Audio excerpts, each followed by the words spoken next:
Hello, hi, thank you for being here. I am Kerry Upton, I'm the Chief Operations Officer for the school district. And we are here to talk about the McKinley campus plan and the draft environmental impact review that we've published, and to get your comments and thoughts on that. We do have a couple of parts on this. I'm doing the introduction, and then we have Jim Favaro, Johnson Favaro, who's our architect, talk about the campus plan. Then we'll be talking about the historic resources, and we actually have a sub coming in who's been really great. Jillian Capita, who is our consultant for entitlements, is standing in for HRG, Historic Resources Group, who couldn't be here tonight. And then we will move on to our PlaceWorks presentation on the CEQA findings. Many of you were here, or at least were here when we did the notice of preparation of the back in January. And now this is we took your comments, we rolled those into the draft EIR, and then this is the draft EIR.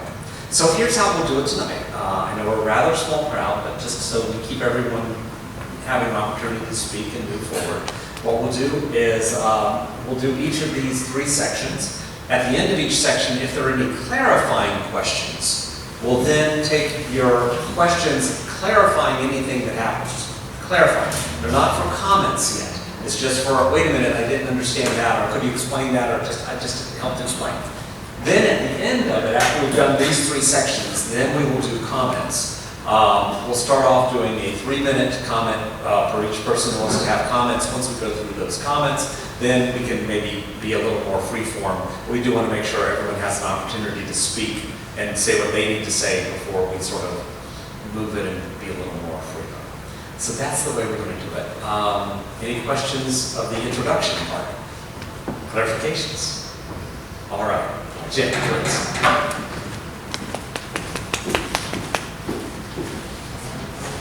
Hey everybody, my name is Jim. My job tonight is to review with you about 3 years of work in about 10 or 15 minutes. It's been as collaborative as humanly possible. We've had several meetings over the 3 years in a variety of formats, large format community meetings, 2 design review committees, one appointed by the Board of Education, the other invited in by the Board of Santa Monica Conservancy, as well as, of course, parents, teachers, staff, principal, and a variety of other individuals in small groups over those years. The campus plan that we're referring to tonight, which in CEQA terminology is called a project, but it's really a plan that will get implemented over time. Just don't get confused by that terminology in the CEQA report. It is considered in that report one big project, but it will take conceivably 1 or 2 decades to actually implement in its totality. It consists of 2 classroom buildings along the east side of campus, facing onto Chelsea, or setback from Chelsea. Some minor renovations in the historic core, a couple of minor additions on the west side associated with the NPR, their relocation of the field into a more central location on campus, and ultimately the relocation of all of the parking that serves the campus towards the northwest corner of Arizona 23rd Court. But most of what we're going to be talking about tonight is phase 1 implementation, which is the first new classroom building and new administration offices. They're adjacent to the main historic core facing onto Chelsea. So we will be we'll essentially be moving the parking lot north to the corner of Arizona and Chelsea, and in its place building this new building. I'll take you on a little bit of a tour of what that might look like. First in plan, this is the diagram of the existing condition right now. So on the right side of Santa Monica Boulevard, at top is Chelsea, on the left is Arizona Avenue. The blue line indicates the historic core. This is what's been proposed by the historic consultant as the historic significant complex on the campus, to which then cascade a whole series of guidelines and criteria that we have to follow once we touch anything inside that blue boundary. In purple are 9 portable classrooms and several modular classrooms. And it is the Board of Education's highest priority is to get students out of temporary facilities and into permanent classroom buildings, which is the main purpose of this first building project, which is to build 8 new classrooms that will replace almost the entirety of the portable classrooms that are currently lined up along the alley. There are other features of Phase 1, which are an on-campus drop-off and pick-up queue lane, so that we're relying less on the surrounding city streets for pick-up and drop-off in the morning and in the afternoon. There along Chelsea, which also provides the setback of the building from Chelsea. The new parking lot that I referred to, removal then of the 9 portable classrooms, and then a small library renovation in this very beautiful room that's on the opposite side of the complex from where we are today. And then we'll be moving the front office out to a more friendly, forward-facing location. So a brief aerial tour first, Santa Monica on the left, Chelsea on the right, the new building there in the center of the image, the historic complex to the left of it. And you can see already how the building is stepping down towards Chelsea. That's something I'll address in more detail in a minute. The pick-up and drop-off lane parallel to Chelsea in front of the building, new relocated parking lot. It's an interim condition because, as I said, ultimately we want to get it back to the alley at Arizona. So it's not creating visual degradation of the surrounding residential neighborhood in the way that it does currently. So we'll go around in a clockwise fashion. This is now looking towards Santa Monica Boulevard in the upper right. Chelsea is on the left, the new building in the center of the image. I'll point out how it connects to the existing historic core. There's the creation of a garden between the new building and the historic core, which I'll talk about also in a minute. Then pivoting around with now Arizona on the right, Santa Monica on the upper left, Chelsea one in the foreground, temporary parking lot, which I say temporary, it could be 5-6 years until the next phase gets built on the new building in front there, facing up to Chelsea.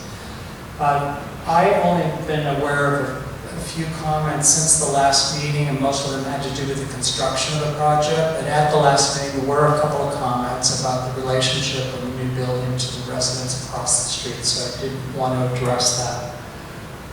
This is full of information, so we can pause for a second. But we're basically pretend you're standing on Chelsea, but you're back to Arizona, and you're looking towards Santa Monica Boulevard. So the residences across the street are on average between 30 and 35 feet. Chelsea Avenue is about 40 feet.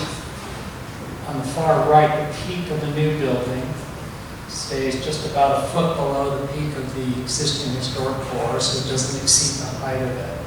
And then it slopes precipitously down towards Chelsea Avenue. And the loggia here, which faces onto Chelsea, this is the pickup and drop-off lane.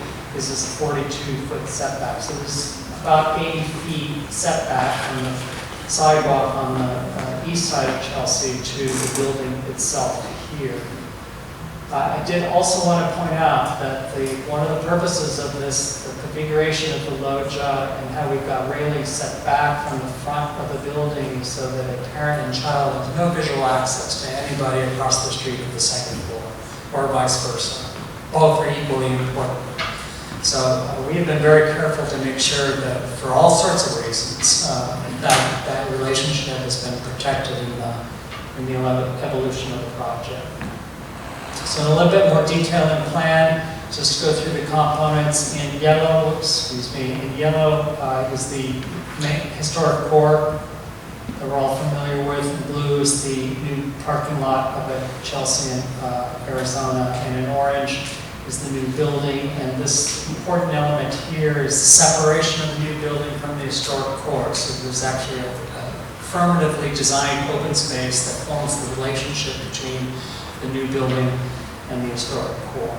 Taking a closer look at the ground floor, in orange are the 4 early lower elementary classrooms, outfitted with adjacent outdoor classroom space.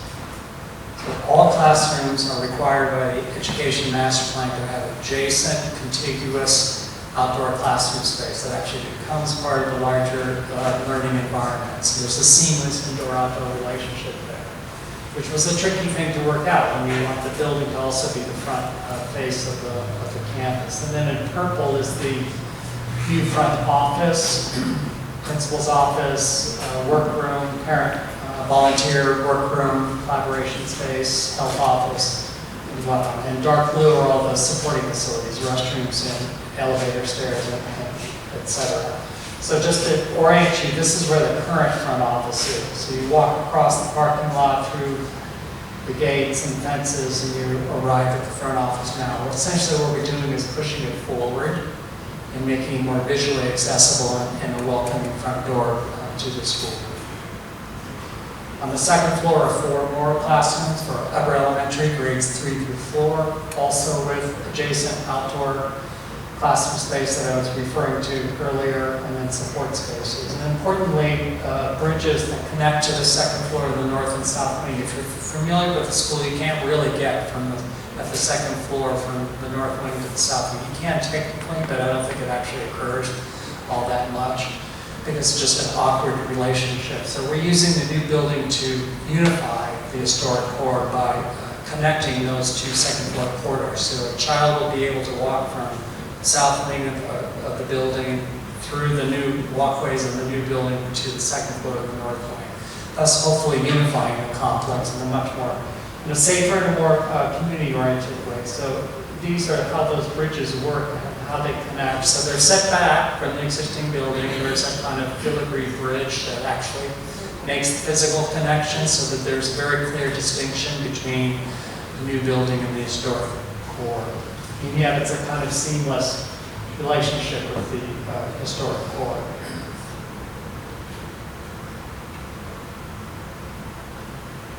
So this now you're standing more or less in the playground area looking towards the north end of the new building. You see the bridge that's connecting to the historic core here. And then as we pivot around the building, we're now looking down, pick up a drop-off lane. Chelsea is off the image to the left. This area here is the staging area for children at the beginning and at the end of the day. This is where they will be situated. Behind that is the outdoor classrooms, is the ground floor classrooms, which they'll be able to use also for staging the children. So they can be playing in that yard where they're waiting for a parent to pick them up and they'll be called out when the car finally arrives. Here's the front of the building then, most of the front of it as seen from across the street. The front office now, very welcoming, very transparent. You're welcome here, please come in. The front office lobby itself looking through the main office all the way to that east garden that I referred to before. So when you exit the front office, you're immediately presented with what used to be the front of the school, the east loggia of the main historic core, with the garden space operating as a kind of forecourt to it. Off to the right, the circulation linking the first floor classrooms all the way up to the playground area. Here we're looking north, the existing east loggia, the main core, what used to be the front office is right about here, shifted out there.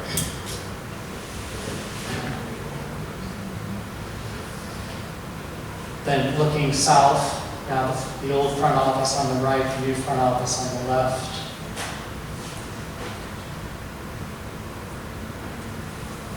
And through to the left are the ground floor classrooms, 4 for lower elementary with their outdoor classroom space immediately adjacent. We're now in the outdoor classroom space at the ground floor. We're on the opposite side of the west side of the east loggia. So that's what's making that demarcation between the private areas of the learning spaces of the school and that east loggia that's forming the pick up and drop off queue area. This is the second floor outdoor classroom space. And you can see the height of that there. It's quite a bit over the head height of an adult or a child. And the indoor classrooms, which will be arranged in 2 pairs, so they can be joined into larger collaboration spaces for grade level. There's another project that's much more modest an ambition, but is associated with this one, which is to turn the, this used to be the parent volunteer room, is that right? The community meeting room. It's being turned into their new library up there on the east side of the main building. I'm going to be showing you the room without furniture. There will be furniture in the room. It's already been purchased, but just so you can see the architecture underneath it, beginning with along the wall that faces into that new east garden, there'll be a new full-height bookcase with reading nook designed into it. You can see out into that east garden over here. There's the front office right there. So it too will have vertically retracting doors so that seamless indoor-outdoor relationship will be achieved there. At one end is story time, bookshelves, whiteboard. The other end is the front desk, circulation, as well as a kitchenette for community meetings to continue to occur in that room. A small reading nook for one-on-one experiences in the library with students. Then phases that will come later include much more modest interventions on the west side of campus, which include the creation of an outdoor lunch shelter, which will serve as a kind of loggia off of the existing NPR, the relocation of the learning garden to an area that's more associated with the NPRs. The idea that students begin to understand where their food comes from and the relationship between nutrition and culinary arts. And then a new exit and stair building that will actually replace that cage stair that's right up this room here with a piece of architecture that's more in keeping with the existing building. So here you see a blow up of that plan. You see what will be the new covered outdoor dining area that'll double the capacity of the NPR, formalize where outdoor eating takes place, the new learning garden associated with it, and the new elevator and stair exit tower that replaces the cage stair coming off of the second floor of the south wing of the building. This is what that might look like eventually, if and when it gets built. So to the right is the NPR, to the left is the west loggia of the main building. We're in this room right here tonight. This will be the new stair elevator tower coming down, and ultimately new learning garden associated with the dining facility. So this will be the completion of the campus. This will be the campus at the completion of those two modest phases. And the final phase, phase 3, will be up at the northeast corner where we will build a second classroom building for early education on the ground floor, TK, kindergarten, and upper elementary on the second floor. We'll relocate the field to a more central location on campus, more easily controlled, surveilled, and then relocation of the parking lot there along 23rd corridor. Two-story classroom building next to the first phase, two-story classroom building. At this point, we'll be able to remove finally the early education modular building there. And all the chain link fences and signs and all that stuff that you see immediately upon approaching the campus there at the corner of Chelsea and Santa Monica Boulevard, because they will have relocated to the ground floor of this second phase classroom building here. We are paying attention to how this affects the neighborhood. It is part of the process, has been from the beginning.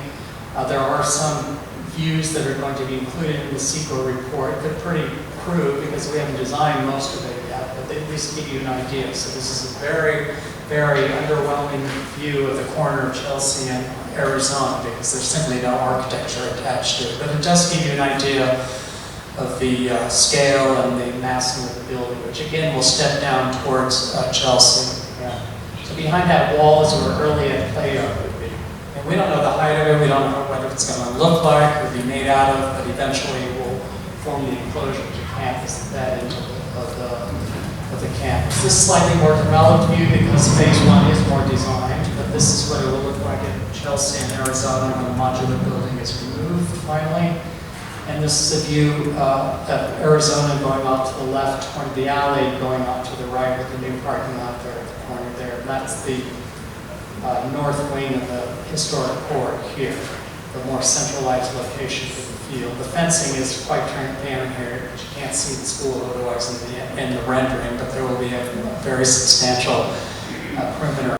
So those are the how the campus will relate to the residential neighborhoods on the two main sides where residences are, as well as the alley side.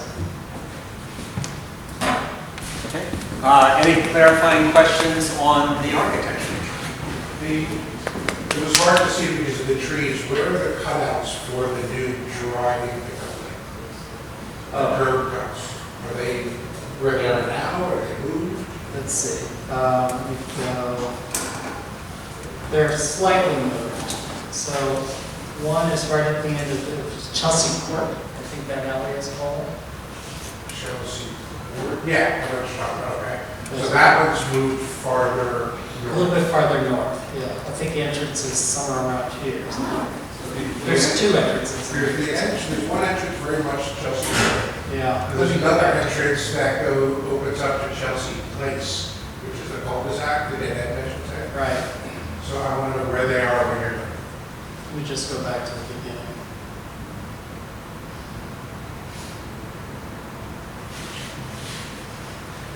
So there's one here. Yeah, that's existing. That's existing. And there's one there. There's one there. One there, okay. And then the new one, there'll be one, essentially almost the same spot. Right. The other one moves as far south as we can get it, without getting too Close to the section. little kids. Okay. Closer to the modular building, right? This helps you orient, because we're really wanting to keep the length of that as long as we can. And is that two-way, or is it going to make it one-way? It's one way. So It's one way, yeah. Going from Arizona towards Santa Monica? Right, Okay. My only other question is in the phase one building, yeah. the spiral on the north side, is that a staircase or a ramp, or what is No, it's just for loads. it? Getting grants. No, I'm not. Okay. Okay. I mean, we'll get into a whole conversation about why it looks the way it does. No, it's fine. I was just curious if there was something in there. Okay. It's there. Julie, please.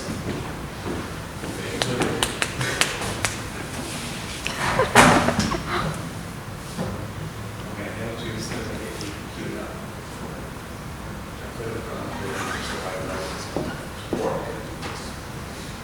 This is easy. Summary. Thank you. Hello, I'm Julian Capita, and I am the district's entitlements coordinator. I am filling in for Historic Resources Group, who unfortunately could not make it tonight. And I will be going over their historic resources assessment for the McKinley project. Forgive me, I'm going to do something that I know people hate, but I'm going to basically read notes directly in front of me because this is not my presentation. Jim did a much better job. So, what we're going to discuss mainly today is the development history of McKinley, the period of eligibility, and the period, or the eligibility, whether the site is eligible to be classified as a historic resource under either the national, state, or local registries, and then the period of significance as well, the findings, and the impacts of the project. So analysis of what implementation of Jim's lovely project would have on any potential historic resources here. So what we're going to be discussing is basically the period of the chronology here was the time period. So McKinley opened up in 1905, in 1922, in a slightly different location than right here. In 1922, the campus was built here in this location. In 1933, the Long Beach earthquake had significant damage. Then thanks to the WPA in 1936, rehabilitation started, and then other features were added throughout the years, and then here we are today with some slightly altered building from what was developed in 1936. So in the 1920s, several new schools were constructed, and existing schools in Santa Monica were expanded. They include John Muir Elementary, which was built in 1923, McKinley Elementary School, also 1923, Madison Elementary School, Lincoln Junior High School, developed mostly in 1923, 1924, the Garfield School in Franklin Elementary, During this period, Santa Monica was the first in spending in school education for among cities in Southern California. And the original McKinley School was sold to a Methodist church. The newly constructed school featured the two-story edifice, similar to what we have today. You can see that here. So the original building, the 1923 building, was designed by Allison Ellison. The 1920s brought a new design vocabulary to many schools, with several schools employing the wildly popular period revival styles that came to characterize Southern California architecture. Allison and Allison were known for designing historical revival style school campuses inspired by the architecture of southern countries such as Spain, Mexico, and Italy from the 1910s to the early 1930s. The firm was active for over 3 decades and responsible for over 200 collegiate and public school buildings in Southern California, including many award-winning designs. Allison and Allison designed the McKinley Elementary School in an Italian Renaissance revival style. During this period, Santa Monica was first in education spending of arts like that.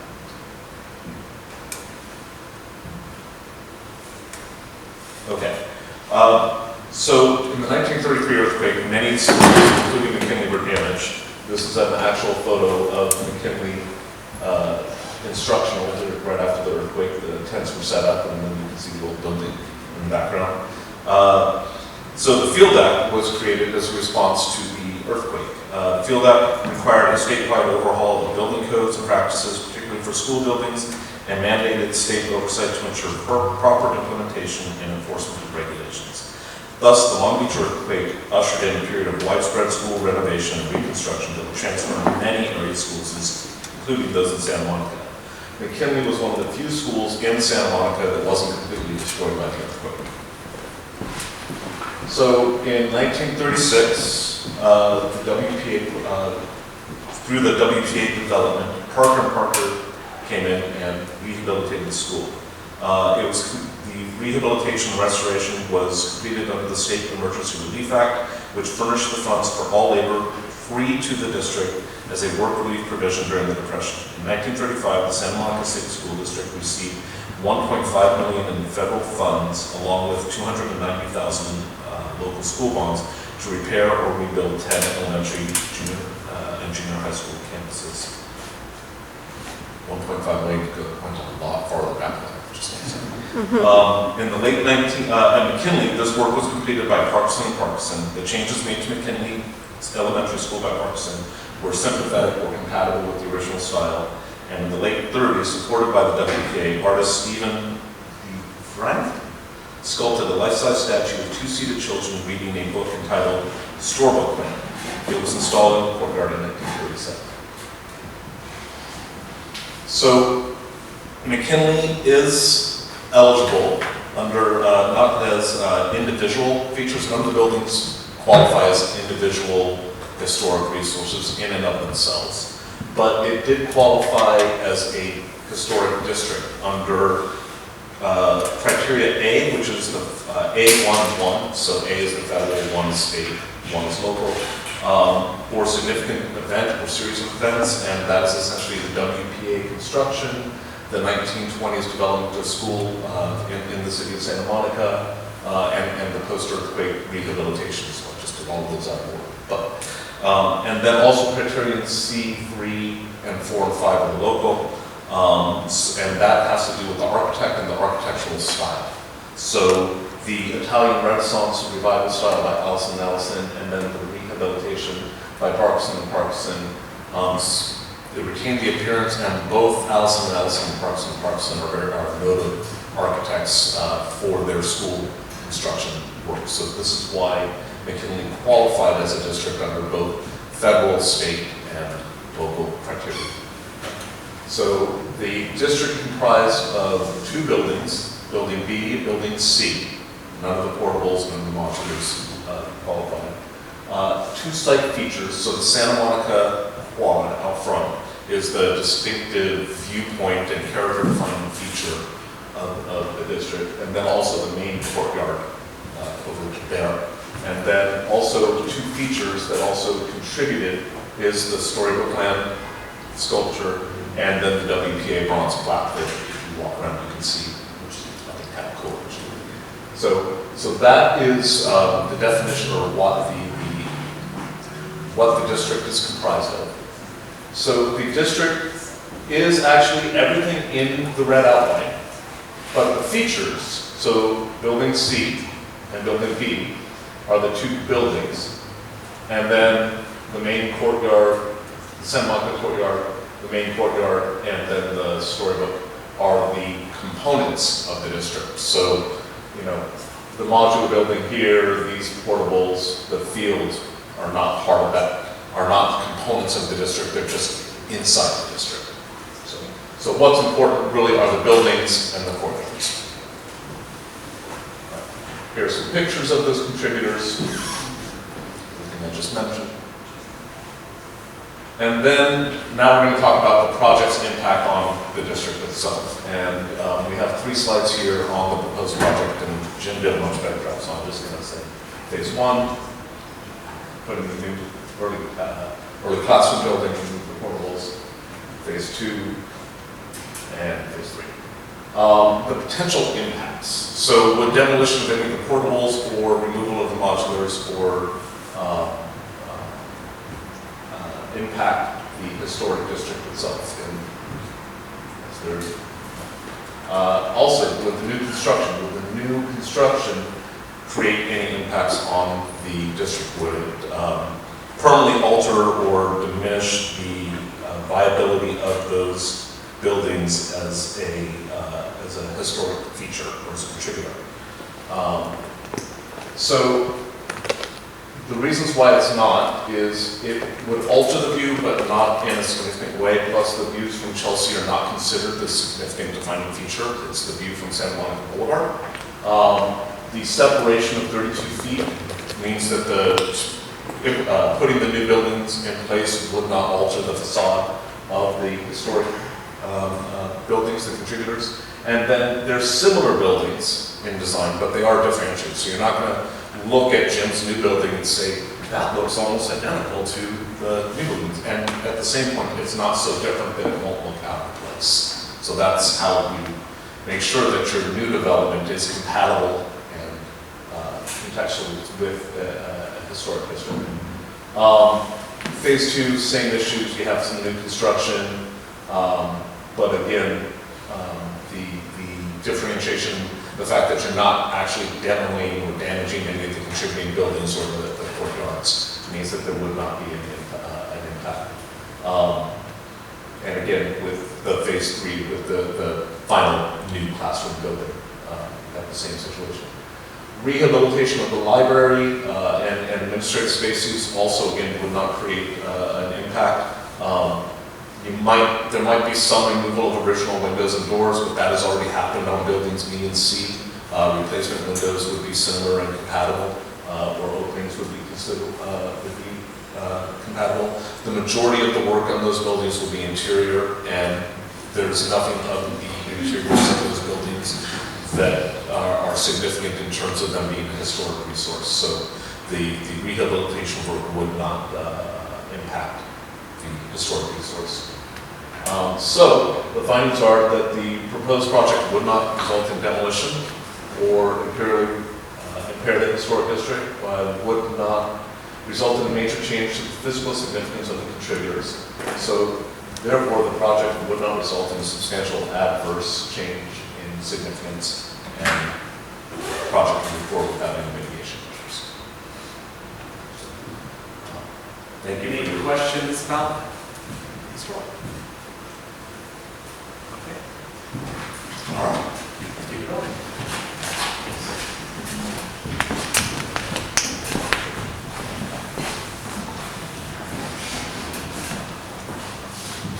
Hello, good evening. I'm Erica Espato-Wahed, and I'm with PlaceWorks. We're working closely with the district to prepare the environmental impact report.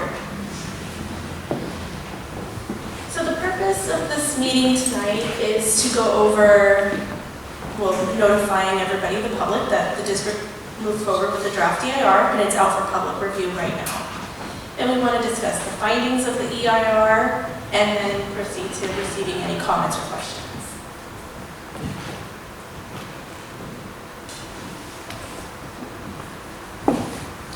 So this meeting is not the last opportunity for public input. This meeting is not considered, one of the public hearings. It's not a board hearing, anything like that. This is not going to be revolving around the merits of the project. It's more focused on the environmental impact report and the outcome of the EIR and the findings and what each analysis, what the findings were of each analysis for each of the environmental issue areas. So the district worked very carefully on these project objectives, and number one is to properly provide the school with properly sized buildings and just learning environments to allow the students to have more 21st century learning environment, and so that they can facilitate for different activities than they can right now. To support the enrollment at the McKinley campus, not to increase it, not to just support the existing enrollment and the planned enrollment.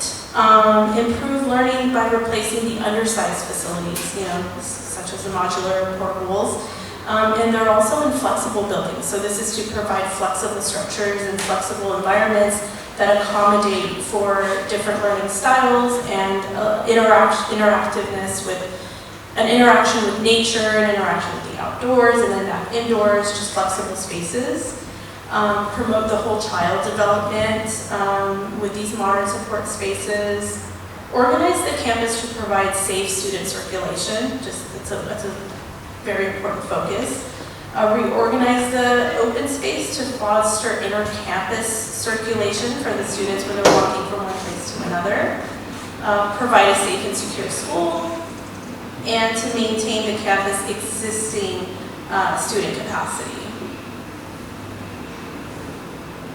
So CEQA, the California Environmental Quality Act, kind of briefly go over the purpose of CEQA. It's to disclose potential impacts to the public and to the decision makers, in this case the district, and identify ways that we can avoid or reduce the significant environmental impacts, and analyze alternatives. So we have a project, and then we have alternatives to the project, and then foster interagency coordination and review. So the CEQA process, where are we right now? I'm going to use this. So right now we're in this portion. We were at the notice of preparation initial study stage. This is when we had our scoping meeting, if you remember that, if you attended, and that was to receive public input on what the district should include in the draft environmental impact report based on concerns and comments.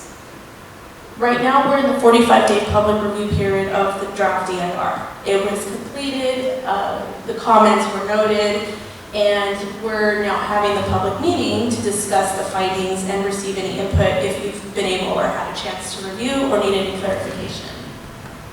The next step is that we will prepare the response to the comments we received today or via email or letters during this review period. And then the school board will then adopt the findings of the environmental impact report, the final environmental impact report, adopt the mitigation measures and monitoring program that lists each of the mitigation measures to reduce environmental impacts. And then the board would adopt a statement of overriding considerations if necessary.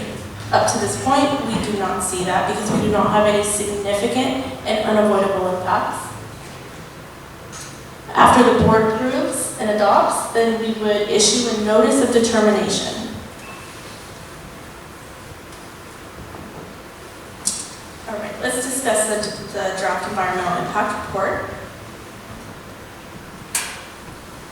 And we kind of touched on this already. What is the purpose of the draft EIR? It informs the public, responsible agencies, decision makers, about the environmental effects of the development and operation, so construction and operation.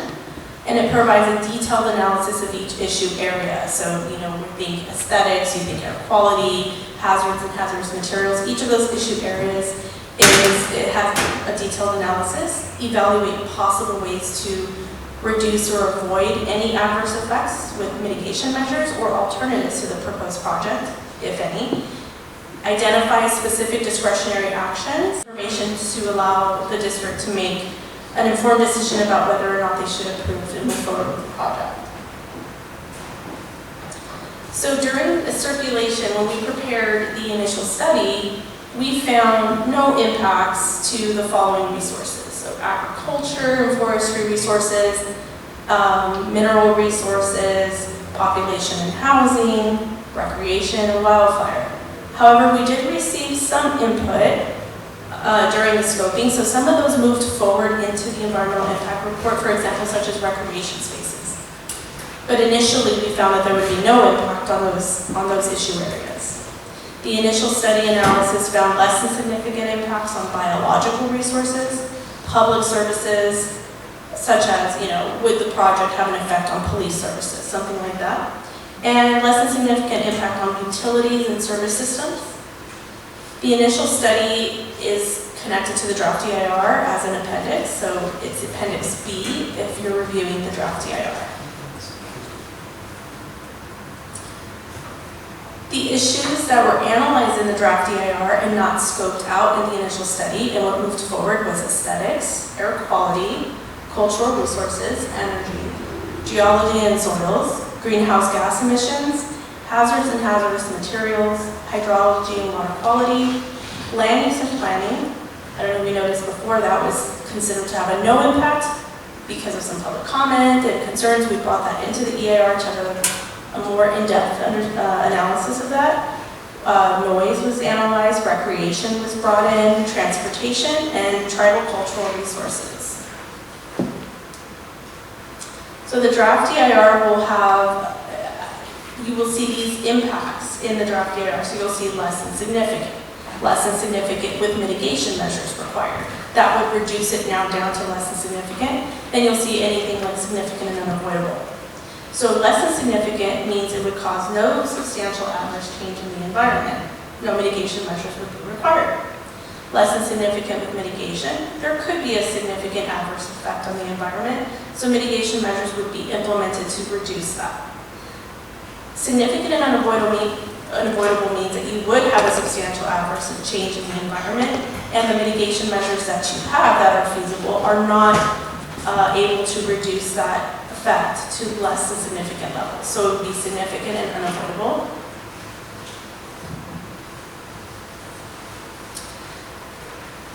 The analysis determined that these issue areas were less than significant as a result of construction and operation of the proposed project. So aesthetics, or aesthetic resources, air quality, cultural resources specifically related to historical resources, that's less than significant. So what Julian just went over. Energy, greenhouse gas emissions, hazards and hazardous materials specifically related to the use, transport, disposal of hazardous materials, that was considered to be a less than significant impact. Or any hazardous materials sites, meaning if you have existing sites that are being cleaned up and they're listed on state databases, we don't have that here. Emergency response or evacuation plan, we're not altering any. We won't have an impact on any existing evacuation plans for the city or the school. So hydrology and water quality, less than significant impact. Land use and planning, noise for operational impacts would be less than significant, operational. For recreation and transportation, we wouldn't conflict with a plan or a policy. We wouldn't increase vehicle miles traveled. And there would be no impact to emergency access, or less than significant impact to emergency access. In the EIR, after analysis, it was concluded that these issue areas would be less than significant, but could be mitigated. So after mitigation, then we concluded, okay, yes, it would be less than significant. It would not remain significant. So that's archaeological resources, paleontological resources, release of hazardous materials into the environment, unforeseen, an accident with mitigation that would be reduced to less than significant levels. Emission within, 1/4 mile of the school, we're on a school, so making sure we address that. Construction noise would require mitigation measures and then would be reduced to less than significant. Construction groundwater vibration and hazards due to construction during, transportation flow. And And as mentioned before, there would be no impacts that would remain significant and unavoidable. Any impacts were found to be minimal. The draft DIR analyzed 3 alternatives, which would be a no project alternative, which means no project, no plan, and that would avoid any potential impacts, but does not meet any of the objectives listed in the beginning of the presentation. Alternative 2, we would put the building, the new classroom building, on alternative locations on the campus, more on the northern portion of the campus. And I think there was a presentation that showed possible locations in the draft EIR, also shows these possible locations.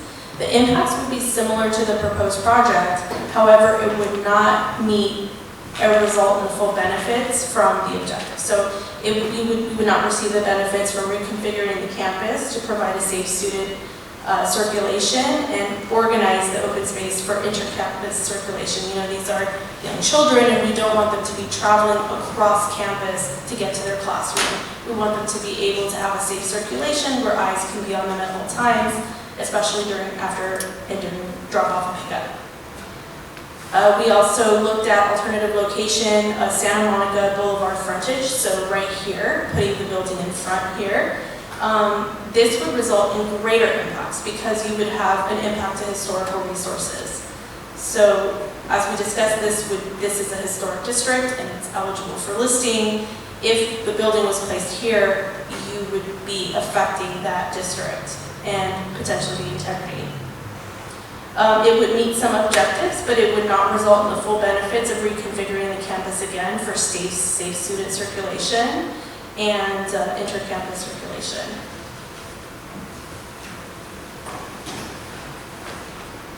Opportunities for public participation. Again, this is not the last time, but this is a really great opportunity. So we're in this period right now where I don't know if you received the notice of availability or you saw it posted, however, but we're in this period that ends on May 5th. And so you can provide comment up until 5 o'clock on May 5th, either via email or letter, or tonight is a good time as well. And you can find the document on the district's website, at the district offices, or here at the administrative offices.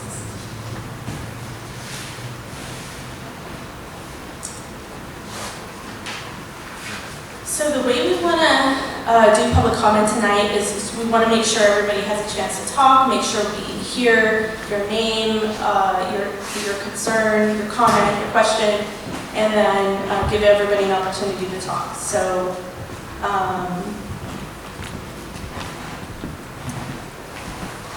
if you could please have 3 minutes, we'll time it.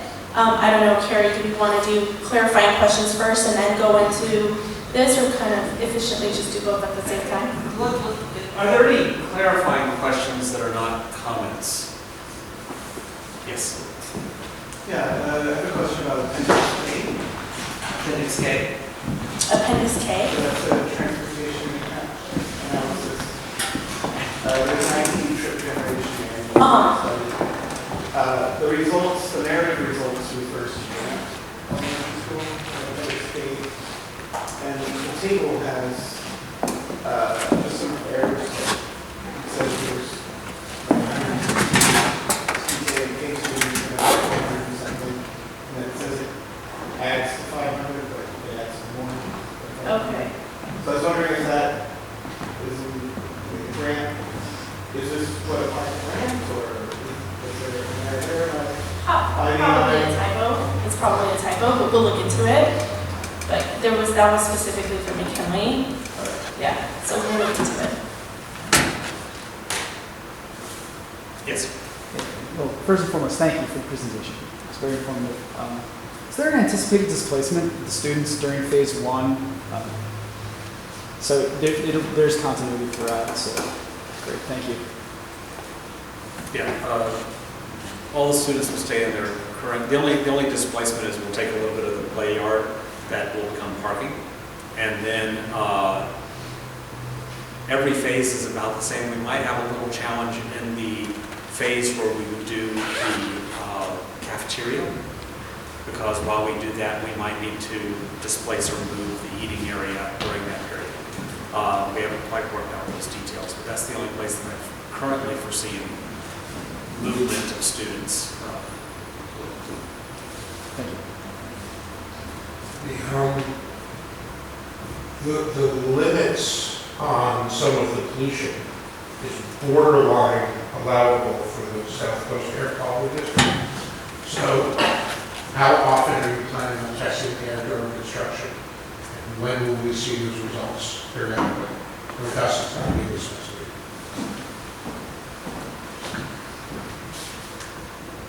You're not going to like this answer, but there is no plan to test air quality because this is a standard construction project and there's going to be no need to test air quality. We're following all of the AQMD regulations and Okay, so you're not worried about the health effects of the 450 kids breathing in a particular matter from getting up and all that?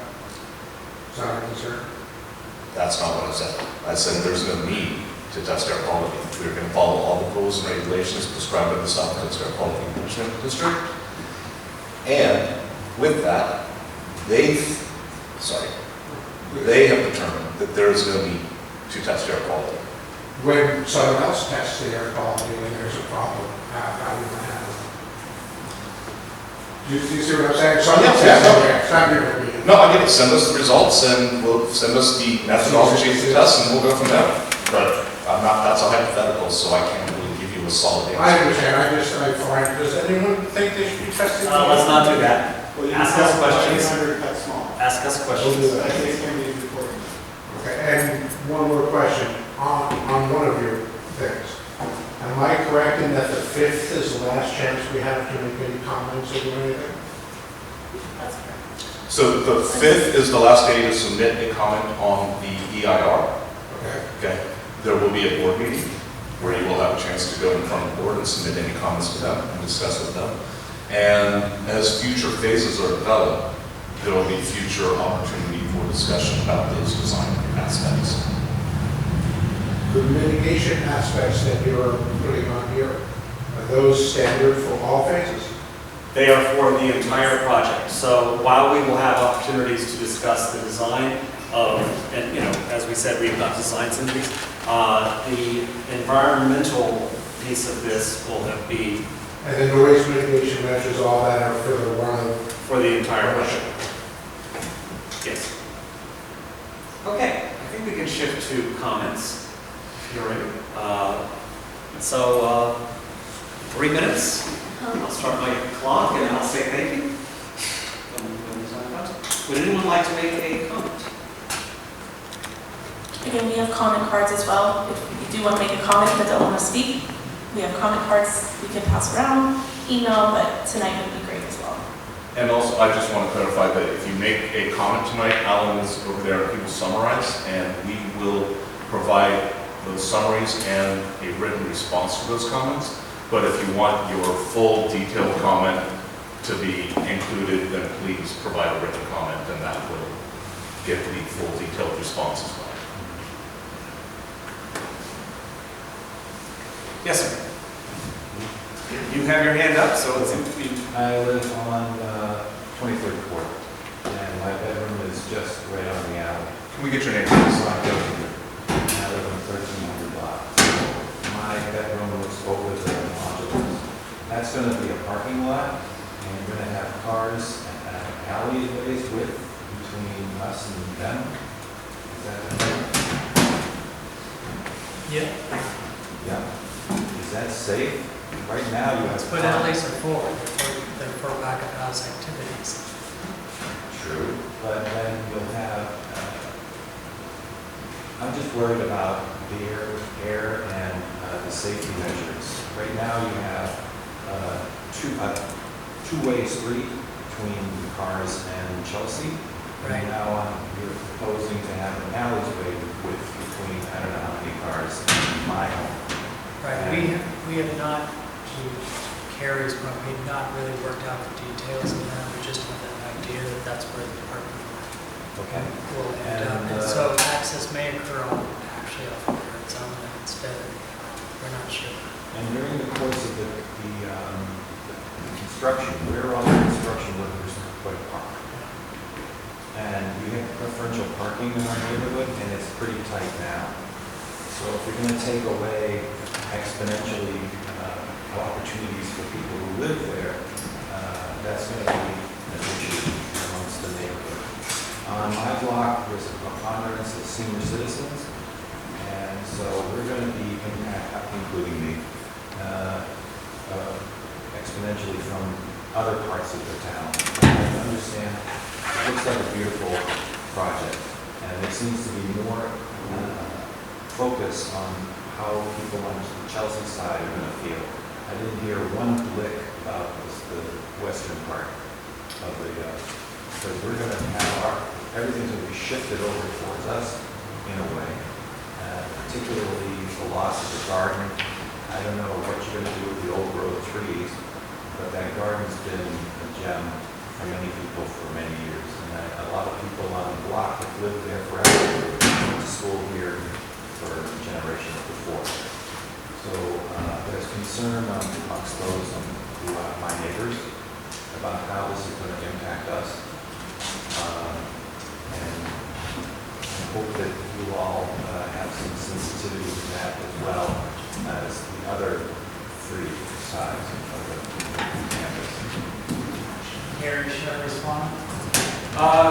Any other comment? I'm not including people's responses to your questions this time. So, anything else you want to say? No. Okay. Yes, please. Yes. So we have heard those concerns in other meetings previously. All the mature trees will stay. They're just not showing up in town. Okay. All of those will stay. The community garden is used by the schools, so the line of thinking there is that the community garden will always be there, but it's just going to shift more towards the NPR. So it's not going to be a lost asset. It's just going to be relocated. Yeah, you get that, but the whole notion of having cars is a few feet away from our homes, whether you're a renter or an owner, is going to be considerable. And there's plenty of traffic in the alley now, so we're worried about air quality and just having so many vehicles, gas-powered or electric, near our homes, just hoot and holler between the alley and the fence is much different than the eastern side where the cars are parked now. I think there are mitigation measures that can be taken. Okay.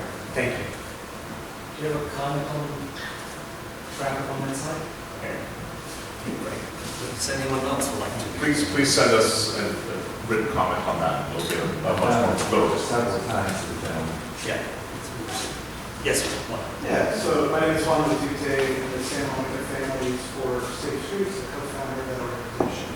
And I think there's a mitigation measure, probably a TT that's missing from this project.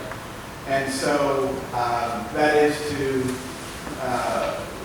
work with the city of Santa Monica to fund planning and implementation of safe routes to school, improvements in the vicinity of McKinley, and potentially future schools and their construction. And so I think, that's I think the mitigation measure that's missing. I'll tell you why. So in the DEIR, there is in the greenhouse gas chapter and the transportation chapter a determination of consistency with applicable greenhouse gas reductions, transportation plans. That means that RTP SCS 2020, there's specifically a statement that construction and operation of the proposed project will not inhibit or interfere with RTP SCS GHG per capita reduction targets of 8% by 2020 and 19% by 2035. And so 2020 ARB assigned new targets to regions in 2020, including 19% target per capita greenhouse gas reductions from passenger vehicles like big trucks and staff. And they couldn't achieve that through their regular activity-based model alone. So that would only achieve 14% reduction. So they actually did off-model adjustments for the extra 5%. And those off-model adjustments rely heavily on active transportation movements. And so in their 112-page appendix, and so this project either needs to incorporate the mitigation measure of consequences of the constructed or study the impact regionally of the cumulative effect of not doing that for projects like these at schools. And I know that this project on an accelerated timeline, I'm a parent and a student, I'd like to see it be constructed. I hope you choose the alternative that is work with the city of Santa Monica and use SMS proceeds to cause to be constructed these improvements. Because if not, I know there's a case here, but UCLA, I talked to an attorney today, there's a case here. You can back out and say, well, there's really cost for an extension at a time, but then there's a code of the procedure 526A case, why district spent $480,000 because the applicant wasn't necessary. So I strongly suggest working with the city of Santa Monica, meet with regularly, and haven't suggested adopting and funding these mitigation measures. Okay. But I want to say that we have been working with the city of Santa Monica. We were working with the city of Santa Monica as we've been working on this project before. And there is a Safe Routes to School project that is already fully funded and is in 60% design for this and 5 other schools that will be implemented, we believe, beginning in the summer of '24. So it's already very much in process. I mean, we can add that certainly to our EIR, but it is something that we've already been in process to develop that. It's not fully funded according to Jack Schwartz. According to this email I have from Kyle Kozar, it says it's fully funded. Okay. So you need to incorporate that as a mitigation measure with a responsible agency in order to mitigate this. Okay. We're not, okay, so to implement the mitigation measure, we'd have to have an impact, and I hear what you're saying. You do have that. You have a plan of consistency. We are not also adding capacity here? Well, it's not. It's a tiering issue. It's a programmatic EIR for greenhouse gas conformity. So it's not, the trigger is inconsistency. The trigger is a threshold of significance. It's So- just inconsistency. I don't want to get deep into SQL weeds, but you are surely aware that a EIR is not inadequate because it does not conform exactly with all local and regional plans. We have shown general consistency. You're tiering from that. We're not turning from it. It's a programmatic EIR for which you're tiering from. It's not a goals or objective statements. It's how you don't have to do your own project. So you either have to do your own project level greenhouse gas analysis, or you need to tier. We did our own project level greenhouse gas analysis, so I'm not sure exactly what your point is. But please put in a written comment and we'll be happy. But again, we at this time do not see a So what I'm hearing is The the nexus school for that district mitigation does measure. not want to do this. what you are hearing is that we do not see a nexus for that mitigation measure that you're saying. And it is our understanding, based on conversations we have had with the City of Santa Monica's Transportation Department, that they are currently working on their Safe Routes to Schools and they are fully funded. So you're asking us to implement a mitigation measure that, one, there's no nexus for, two, you're saying we're tearing off of an EIR that we're not, and you're saying that we didn't do a greenhouse gas analysis, but all of them. So please put that in writing, so that we can respond. Okay. Because, yeah, we don't want to get into a back and forth right now. All right. Thank you. Would anyone else like to make a comment? Maybe I'm off site here, but I have a design question. Silly lighting design question. We have a marquee outside of McKinley that periodically the timer goes funky and it flashes at night. Where's the marquee going to be in the new building? Address that. Have not addressed that. Okay. Can we address the fact that it's not facing the neighbors? I mean, you shouldn't face it. It's, yeah, please don't face the neighbors like that in your windows, a little vacancy. Absolutely. I appreciate it. It's certainly a conversation we can have. Okay, good. And just by the way, we are exempt from the City of Santa Monica sign ordinance. Okay, that's, I mean, we want to Well, be pleasant and there's- not cause problems, but at the same time, the next thing people say is, my business can't put up that sign. You're right, but you're That's a put up difference. the sign, but you can't have animation on it. we can't. That's just wrong, facing people's business. Let's talk morally instead of a law. I'm clarifying the law, not the fact that we can find better ways to do this. Okay. And that we can find better ways to be neighbors, which we will definitely seek to be. I- I'm just making a clarification as far as what Okay. our rules are. Any other comments?